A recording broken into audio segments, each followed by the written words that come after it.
one and done, one and done, one and done, one and done, one and done.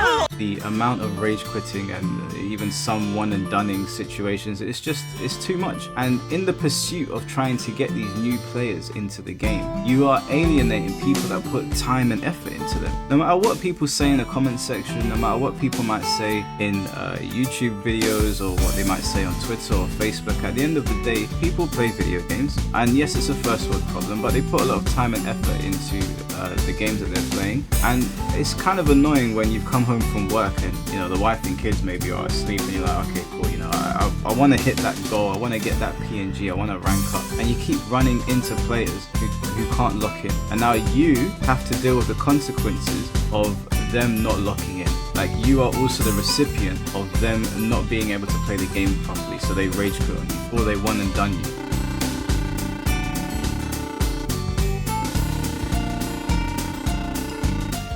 It's so annoying. I am hard stuck at Tekken Emperor because this keeps happening. I've taken about 17 pictures of this happening in one day. I couldn't believe it. I'll put some of them up on the screen for you guys to see. Constant one and doneers, one and done, one and done. Death matches are so important. I can't believe Harada, the man that has been at the helm of Tekken for all these years, would remove a mode, remove a system in ranked that is so important to the player base's understanding of the game, understanding of matchups, and would stop people getting so salty. I know what the argument is. Oh, people are going to boost. People are boosting anyway, mate. People are boosting anyway.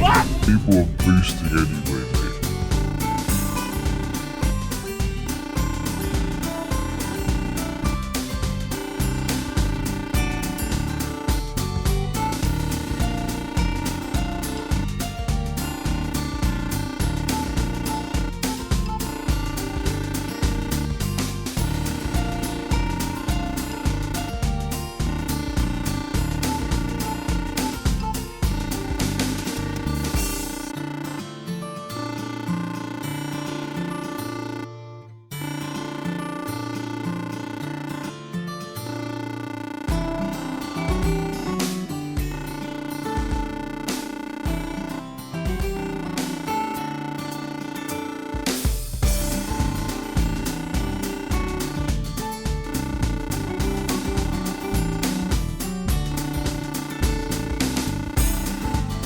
Again, like I said, it's not the first time that I've gotten to a high rank. I got to a very, very high rank on Tekken 5. I remember they had like Tekken Dark Lords and stuff like that. And I don't think I hit Dark Lord, but I think I was very close to it.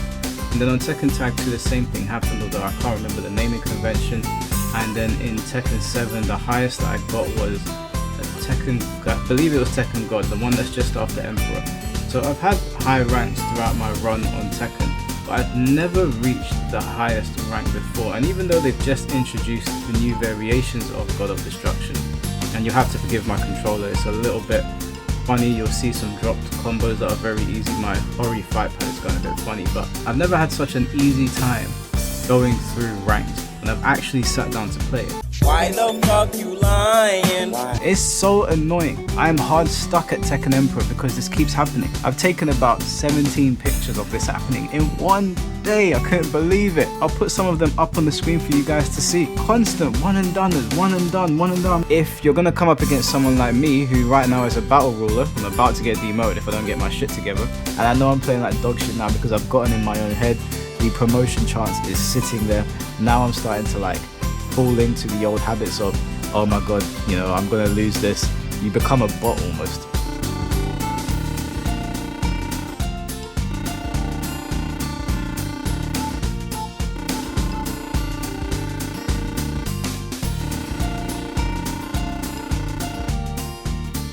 If you have two God of Destruction players, one of them faced every single opponent to get to the top, and the other one cherry-picked the opponents by saying, I don't want to fight you again, I know you've got me figured out, or you know what, you beat me decisively, I'm not going to bother trying to learn in this short period of time granted, I'm going to move on to the next person.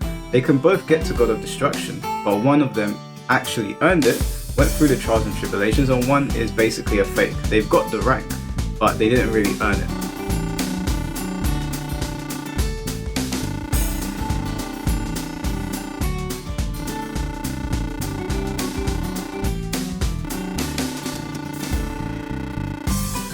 It's bad enough that they dumb down these fighting games, and I can understand to an extent why they would do that. They want to bring in new people, but then they also make the systems really stupid as well. When somebody rage quits in Bleach Rebirth of Souls, which is a game that is trying to find a way to fix rage quitting as a problem, nothing happens. There's no penalty, there's no obstruction, there's no stopping the person from doing that. There's nothing that happens to these people for doing that. It's essentially time wasted. What they've tried to do to fix that is they've tried to make it so when you lose a match in Bleach Rebirth of Souls ranked now, you don't lose any points. So you would think to yourself that maybe that would fix the problem, because why would you rage quit if you're not going to lose anything? And yet, as you can see in these matches, these matches are basically being played on the latest patch where you don't lose any points for losing the match, people are still rage quitting.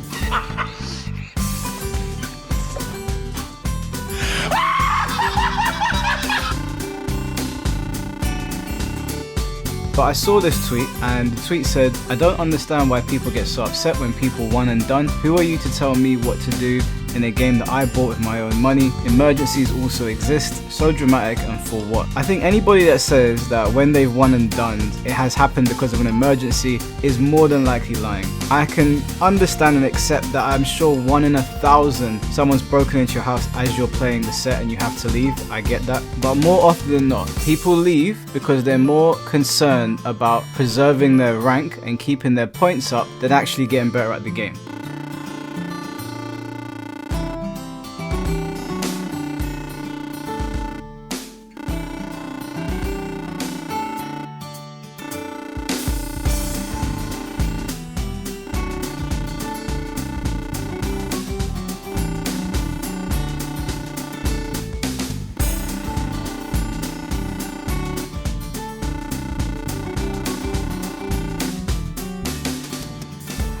Now the character that I'm using in this footage is called Abarai Renji. He's obviously from Bleach, and for a long time this character was considered one of the worst characters in the game. When the game initially came out, I picked him up as one of the early adopters of Renji and really showcased to people how powerful he was, but the developers nerfed him, and as you'll see in this footage, there's no other Renjis. I think there's people that maybe pick him up to mess around or try to have him as a pocket character to catch people out because he's not highly picked, but there's no people that play this character. He's essentially considered a low tier character. He's also considered very annoying to fight. So I stuck with this character and I found ways to overcome much more powerful characters, which was almost every character on the roster. Now Renji has received buffs from them and he's a much more viable character now, but the point stands is that you need to lock in when you're playing these games, and the developers have designed these games in a way where these players no longer have to lock in. It's bad enough that when you rage quit in this game, you receive no penalty, but you can also leave the set and receive no penalty. Now Mortal Kombat is one of the only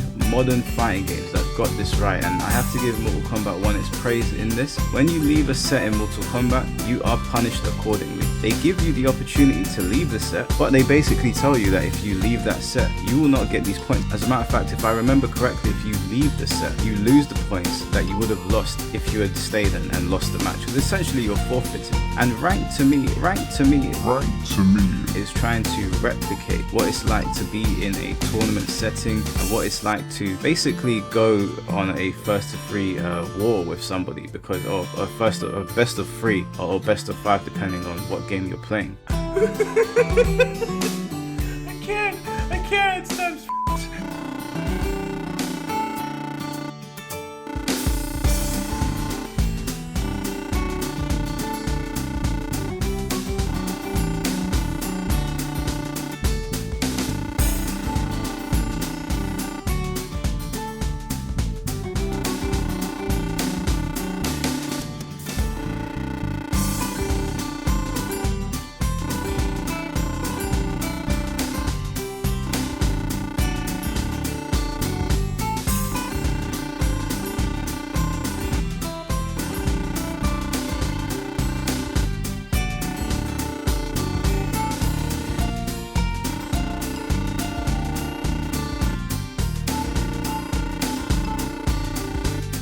And when you leave in real life, you are essentially forfeiting, right? You're putting the controller down, you're like, I've had enough, I can't beat you. And in a tournament, you get disqualified. But on ranked, that doesn't happen. There's no fucking shit.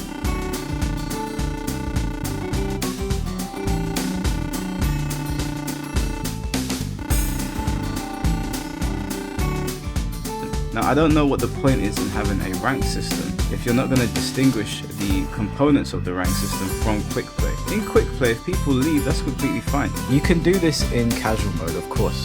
Even though people quit after one match in casual match, I'll never understand why. There's no consequences, there's no time that is being wasted, you're just in there trying to get some practice. If people can't deal with a loss, it's not the biggest problem in the world, and I don't understand why the developers will not distinguish the two.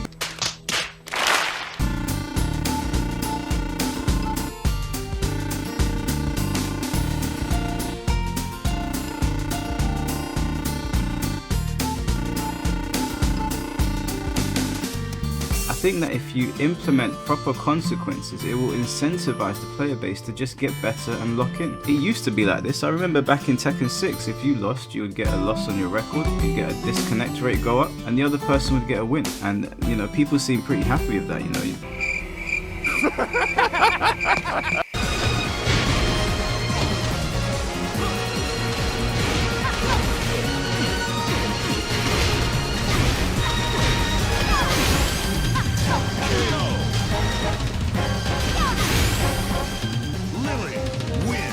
Please don't tell my father.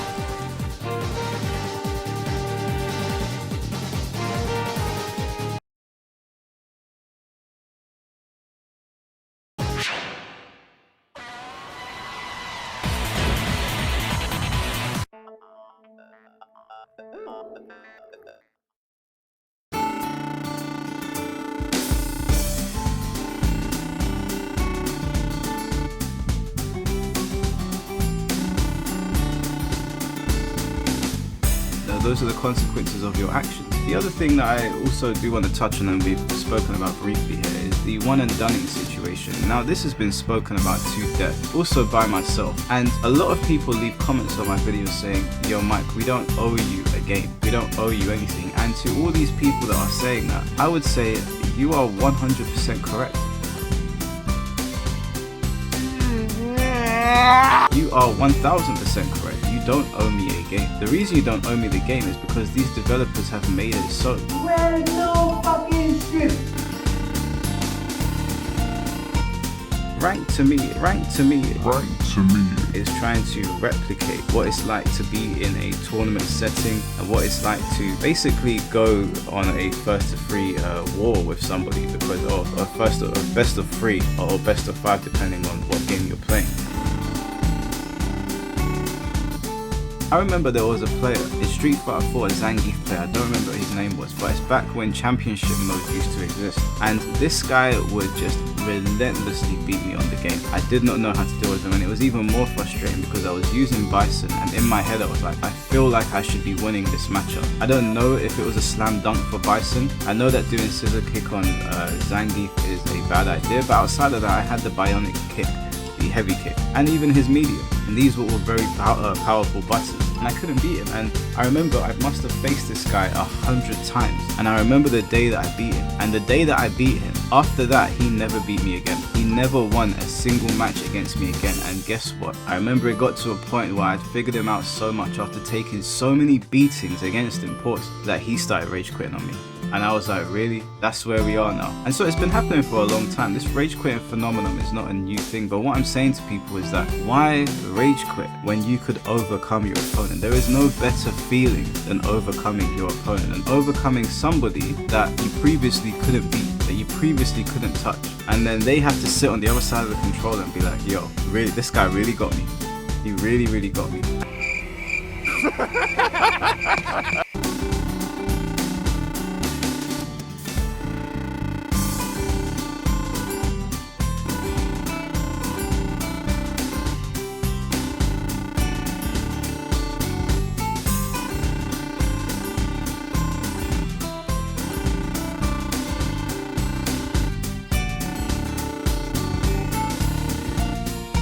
Then it got real. Here I was again with a chance of promo. Versus a Leo, which is one of my, what I personally call, fuck knows what will happen against his player characters. Not OP. Not easy to verse either, just anything can happen. The game started well, with me taking the first round, but here I am, now with them on game point. Okay, their rank is lower than mine, but that counts for shit right now. Final round. Fight.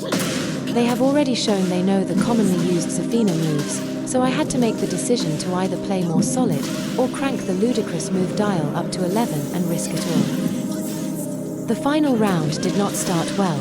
As you can see, I am getting destroyed. Fuck playing solid. It is time to risk it all and hope they press into a rarely used unsafe string. During the rage art animation, I try and compose myself and plan the sequence of what I am going to do, so it is locked and loaded. Luck is on my side, and they press into my personal favorite YOLO move, the objectively dogshit down 2 string that no one uses, but does counter hit launch. And this is why you never, I repeat never, give up, especially in a promo match.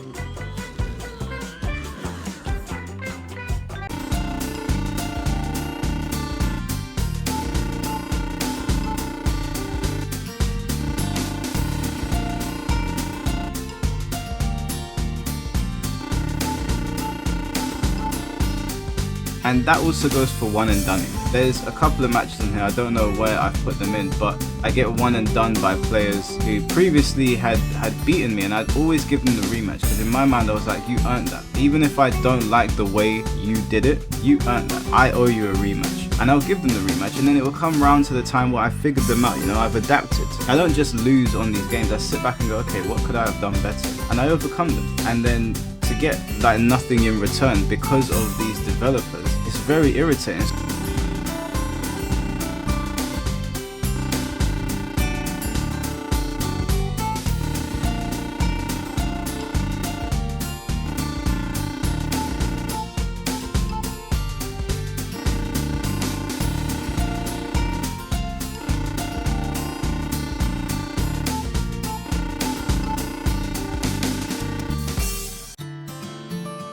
And so my question to the developers is, why do you have a leaderboard if the leaderboard does not reflect accurately who the best players are? I think, for example, in Bleach Rebirth of Souls, Tekken 8, Street Fighter 6, I think that these players should have the option to leave. They don't need to play me if they don't want to. But I also think that if it's going to be called ranked, there needs to be a bit of integrity. I think that the game should have some level of integrity, and it loses its integrity when you have people sitting at the top of these leaderboards who are just rage quitting, who are just leaving during the set. Because essentially you could have somebody that has completed one match per set, let's say hypothetically, because he knows that going into a rematch of said player, he might lose it. Some players find it hard to adapt in very quick spaces of time, or short spaces of time, and some players are able to overcome things very, very quickly. And you know, that's the difference between a good player and a great player a lot of the time.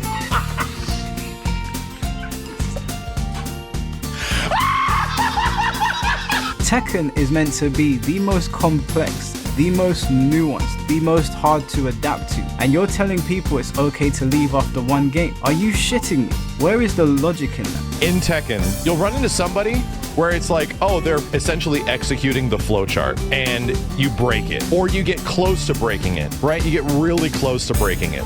The frustrating ass part of Tekken is that you essentially see through their bullshit, and you wonder, will they do anything to respond to it? And most of the time they won't, but sometimes you get close to breaking it, and it's like, oh, I see what you're doing, but it took 3 rounds, right? It took the first game to figure it out, and then what happens when you lose that first game? They quit. You got close to figuring out my bullshit. I don't have any answers beyond that. I'm out.